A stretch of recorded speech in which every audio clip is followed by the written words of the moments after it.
তোমাদের সকলকে স্বাগত। আজকে তোমাদের আলোচনা করব মাধ্যমিক পর্ষদের টেস্ট পেপার থেকে তোমাদের 192 নম্বর পেজে জিওগ্রাফি থেকে যে সমস্ত 2 নম্বরের কোশ্চেনগুলো আছে সেগুলোর অ্যান্সারগুলো নিয়ে আলোচনা করব। তাই ভিডিওটি স্কিপ না করে সম্পূর্ণ ওয়াচ করবে। আর তোমরা জানো যে পর্ষদের টেস্ট পেপার থেকে কিন্তু এখানে তোমাদের 70 থেকে 80% কিন্তু কমন থাকে। তাই ভিডিওটি স্কিপ না করে সম্পূর্ণ ওয়াচ করবে। আর যারা এখনও পর্যন্ত কিন্তু আগের ভিডিওগুলো দেখোনি, হিস্ট্রি থেকে সেটের আগের ভিডিওগুলো দেখোনি, তারা অবশ্যই কিন্তু প্লে লিস্টে গিয়ে দেখে নেবে, কারণ তোমাদের পর্ষদের টেস্ট পেপার থেকেই কিন্তু 70 থেকে 80% কমন পাবে। চলো ভিডিওটি শুরু করা যাক। আর আশা করা যায় সবাই ভালো করে মন দিয়ে পড়ছো, আর তোমাদের এক্সাম পেতে খুব একটা দেরি নেই। চলো শুরু করা যাক। আর তার সঙ্গে আর একটা কথা বলে রাখি, তোমাদের হিস্ট্রি থেকে কালই কিন্তু 16 তারিখেই কিন্তু আমি নিয়ে আসছি তোমাদের 2 নম্বরের যে সমস্ত সাজেশনগুলো হবে, মোট 25টা দেবো। ওইখান থেকেই কিন্তু তোমরা 10টা থেকে 11টা নিশ্চিত কমন পাবে। তাই ভিডিওটি পাওয়ার জন্য অবশ্যই কিন্তু চ্যানেলটিকে সাবস্ক্রাইব করে রাখবে। চলো শুরু করা যাক। তাহলে তোমাদের যে বাণীবন যদুরবেড়িয়া বিদ্যাপীঠে হাই স্কুল থেকে যে সেটটা তৈরি করেছে সেটা দেখে নেব। 193 নম্বর পেজে 1 নম্বর কোশ্চেন বলছে প্রপাতকূপ কাকে বলে। অ্যান্সারটা দেখবে, নদী তার প্রবাহ পথে অবস্থিত ঢালের উঁচু অংশ থেকে নিচে পতিত হলে জলস্রোত বাহিত শিলাখণ্ডের আঘাতে নদীবক্ষে কিন্তু প্রায় কী হয়, গোলাকার গর্তের সৃষ্টি হয়। এদের কিন্তু প্রপাতকূপ বলে। উদাহরণ হিসাবে বলতে পারি সুবর্ণরেখার হুন্ড্রু জলপ্রপাতের পতনস্থলে কিন্তু এরকম প্রপাতকূপ লক্ষ্য করা যায়। এবার তোমাদের শুধু কিন্তু এটা দিলেই হবে না, তার সঙ্গে অবশ্যই দুটো করে বৈশিষ্ট্য দেওয়ার চেষ্টা করবে। দুটো করে বৈশিষ্ট্য আর তার সাথে যদি ছবি পারো তো আরও ভালো হয়। ছবি কিন্তু জিওগ্রাফিতে মাস্ট দিতেই হয়, তাহলে কিন্তু ফুল নাম্বার আশা করবে। না হলে কিন্তু তোমরা চেষ্টা করবে বৈশিষ্ট্য দিয়ে আসার। বৈশিষ্ট্য বা উদাহরণ কিন্তু প্রত্যেকটা তোমাদের সংজ্ঞায় কিন্তু বৈশিষ্ট্য আর উদাহরণ কিন্তু দেবে। বৈশিষ্ট্য কি বলছে, প্রপাতকূপ এর বৈশিষ্ট্যগুলি হলো নিম্নরূপ। 1 নম্বর বলছে এগুলি আকৃতিতে প্রায় গোলাকার। 2 নম্বর কি বলছে না, এগুলি যথেষ্ট গভীর হতে পারে। আর 3 নম্বর শুষ্ক ঋতুতে নদীতে জলের পরিমাণ হ্রাস পেলে এগুলি কিন্তু দৃশ্যমান হয়। এখান থেকে তোমরা দুটো বৈশিষ্ট্য দিয়ে দেবে। অথবা দিয়েছে হিমশৈল কী। অ্যান্সারটা দেখো, সমুদ্রের স্রোত ও তরঙ্গের আঘাতে মহাদেশীয় হিমবাহ থেকে বিশাল বরফের স্তূপ কী হবে, আলাদা হয়ে সমুদ্র জলে ভাসতে থাকবে। সমুদ্র জলে ভাসমান এই পাহাড়ের মতো বিশাল আকৃতির বরফের যে স্তূপ তৈরি হয় তাকেই কিন্তু হিমশৈল বলে। এই হিমশৈলের দুটি বৈশিষ্ট্য জানবো। 1 নম্বর বৈশিষ্ট্য বলছে সাধারণত মহাদেশীয় হিমবাহ থেকে হিমশৈলের উৎপত্তি হয়। 2 নম্বর হিমশৈলের 1/9 ভাগ জলের ওপর ও 8/9 ভাগ কিন্তু জলের নিচে থাকে। আর 3 নম্বর পয়েন্টে বলছে সমুদ্রে ভাসতে ভাসতে উষ্ণ স্রোতের সংস্পর্শে এসে হিমশৈল গলতে শুরু করে। 4 নম্বর বলছে হিমশৈল গলে গেলে তার মধ্যে কিন্তু থাকা শিলাচূর্ণ, কর্দম, পাথর ইত্যাদি কিন্তু সমুদ্রতলে সঞ্চিত হয়ে মগ্ন চড়ার সৃষ্টি করে। তোমাদের এইখান থেকে 2 নম্বরের কোশ্চেনের জন্য দুটো বৈশিষ্ট্য দিলেই কিন্তু যথেষ্ট। 2 নম্বর কোশ্চেন কি বলছে না, জেট বায়ুর দুটি বৈশিষ্ট্য উল্লেখ করো। না জেট বায়ু কী সেটা তোমাকে লিখতে হবে। ঊর্ধ্ব ট্রপোস্ফিয়ারে প্রবাহিত অত্যন্ত শীতল দ্রুতগতি সম্পন্ন সংকীর্ণ সর্পিলাকার বায়ু প্রবাহকে কিন্তু জেট বায়ু বলে। এবার জেট বায়ুর দুটো বৈশিষ্ট্য জানবো। জেট বায়ুর বৈশিষ্ট্যগুলি হলো নিম্নরূপ। 1 নম্বর কি বলছে না, জিওট্রপিক বায়ু। না ঊর্ধ্ব বায়ুমণ্ডলে জেট বায়ু প্রবাহ কী হয়, সমচাপ রেখার সমান্তরালে প্রবাহিত হয়, তাই এটি কিন্তু জিওট্রপিক বায়ু নামে কিন্তু পরিচিত। 2 নম্বর কি না, বায়ুর গতিবেগ। এটি অত্যন্ত শক্তিশালী এবং দ্রুতগামী বায়ু। এই বায়ু কিন্তু ঘন্টায় 100 থেকে 500 কিলোমিটার বেগে কিন্তু প্রবাহিত হয়। 3 নম্বর, এই দুটো দিয়ে দিলেই হবে তোমাদের 2 নম্বরের জন্য। কিন্তু যদি তোমাদের এইখান থেকে 3 নম্বরের কোশ্চেন দেয় তখন কিন্তু তোমরা এই 3টে বৈশিষ্ট্য কিন্তু তোমাদের কাজে এসে যাবে। জেট স্ট্রিম কি না, সংকীর্ণ ঝর্ণা বা নদীর মতো প্রবাহিত হয় বলে একে কিন্তু জেট স্ট্রিম বা জেট প্রবাহ বলে।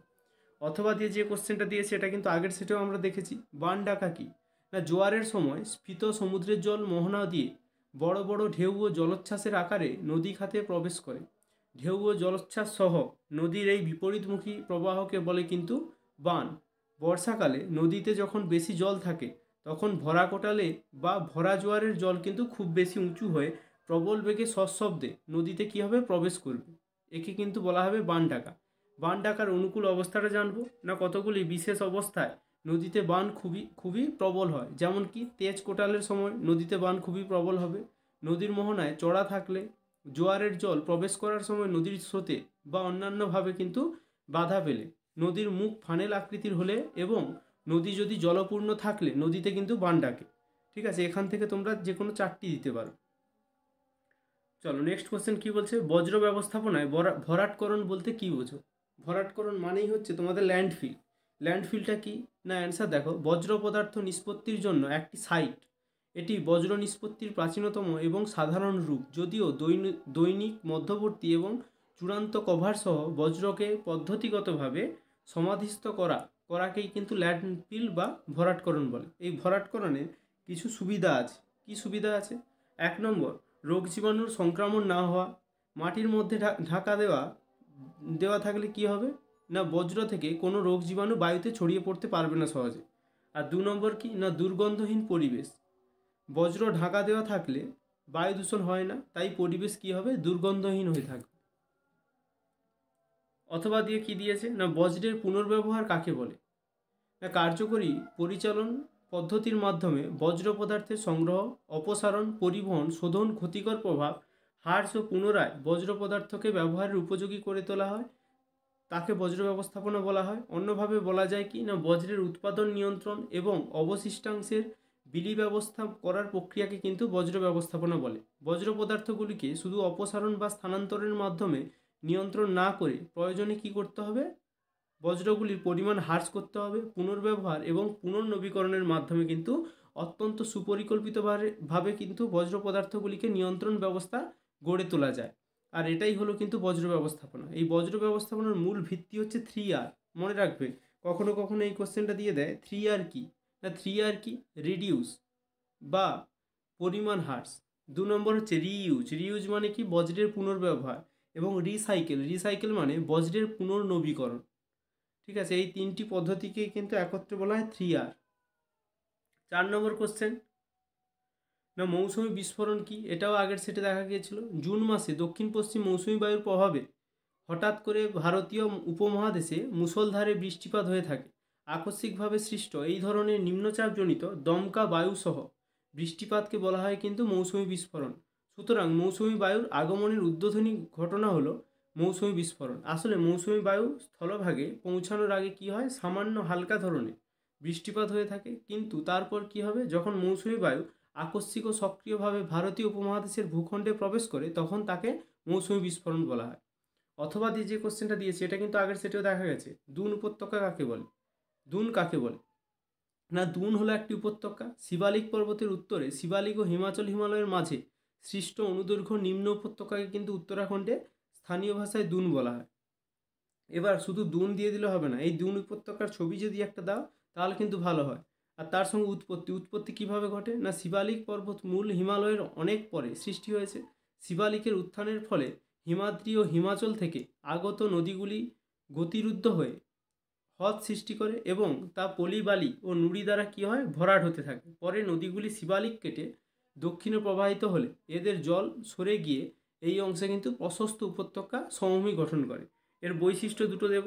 দুন উপত্যকাগুলি প্রায় সমতল প্রকৃতির হয়। দ্বিতীয়ত কিনা এই উপত্যকাগুলি দীর্ঘ কিন্তু অল্প প্রশস্ত হয়। 5 নম্বর কোশ্চেন, এই কোশ্চেনটাও আগের সেটে ছিল। অনুসারী শিল্প কাকে বলে না, অনু কথাটির অর্থ হলো ক্ষুদ্র। একটি বৃহদায়তন শিল্পকে কেন্দ্র করে তার চারপাশে ক্ষুদ্র ক্ষুদ্র শিল্প কারখানা গড়ে ওঠে। এই বৃহদায়তন শিল্পকে কেন্দ্রীয় শিল্প এবং এই কেন্দ্রীয় শিল্পকে ঘিরে গড়ে ওঠা ক্ষুদ্র ক্ষুদ্র শিল্পগুলিকে কিন্তু অনুসারী শিল্প বা সহযোগী শিল্প বলা হয়। ঠিক আছে, অনুসারী শিল্পের বৈশিষ্ট্য জানবো না, অনুসারী শিল্পের অপর নাম সহযোগী শিল্প, ডাউনস্ট্রিম শিল্প। অনুসারী শিল্পগুলি মূলত কি, বৃহদায়তন শিল্প, পেট্রোকেমিক্যাল শিল্প, মোটর গাড়ি শিল্প হলো অনুসারী শিল্প, এগুলির ওপর নির্ভরশীল। অথবা দিয়ে যে কোশ্চেনটা দিয়েছে, ভারতের প্রধান অভ্যন্তরীণ জলপথে যুক্তকারী কেন্দ্র দুটির নাম লেখো না, ভারতের প্রধান অভ্যন্তরীণ জলপথ যুক্তকারী দুটি কেন্দ্র হলো, একটা হচ্ছে গঙ্গা ভাগীরথী হুগলি নদী প্রণালী এবং ব্রহ্মপুত্র নদী প্রণালী কিন্তু দুটি এরকম জলপথে যুক্তকারী অভ্যন্তরীণ প্রধান বন্দর। ঠিক আছে, এই ছিল তোমাদের 193 পেজে সম্পূর্ণ কিন্তু 2 নম্বরের কোশ্চেনগুলো সলিউশন। এরপরে কিন্তু তোমাদের যে 195 নম্বর পেজটা আছে সেটারও কিন্তু আমি সলিউশন দিয়ে দেবো 2 নম্বরের কোশ্চেনগুলো। আর অবশ্যই কিন্তু তোমাদের 16 তারিখের জন্য তৈরি থাকবে। 16 তারিখে তোমাদের যে সমস্ত 2 নম্বর কোশ্চেনগুলো সাজেশন দেবো বলেছিলাম সেগুলো কিন্তু 16 তারিখেই তোমরা পেয়ে যাবে। আর ওইখান থেকে মনে রাখবে তোমাদের ওই 25টা যে দেবো ওই 25টা থেকে করলেই কিন্তু তোমরা 10টা থেকে 11টা কিন্তু পেয়ে যাবে। আজকে এই পর্যন্ত। পরবর্তী ভিডিওটি দেখার জন্য অবশ্যই কিন্তু চ্যানেলটিকে সাবস্ক্রাইব করে রাখবে। আর তার সঙ্গে কিন্তু এই ভিডিওটি ভালো লেগে থাকলে একটা লাইক প্রদান করবে। Thank you. আজকে এই পর্যন্ত থাকলো।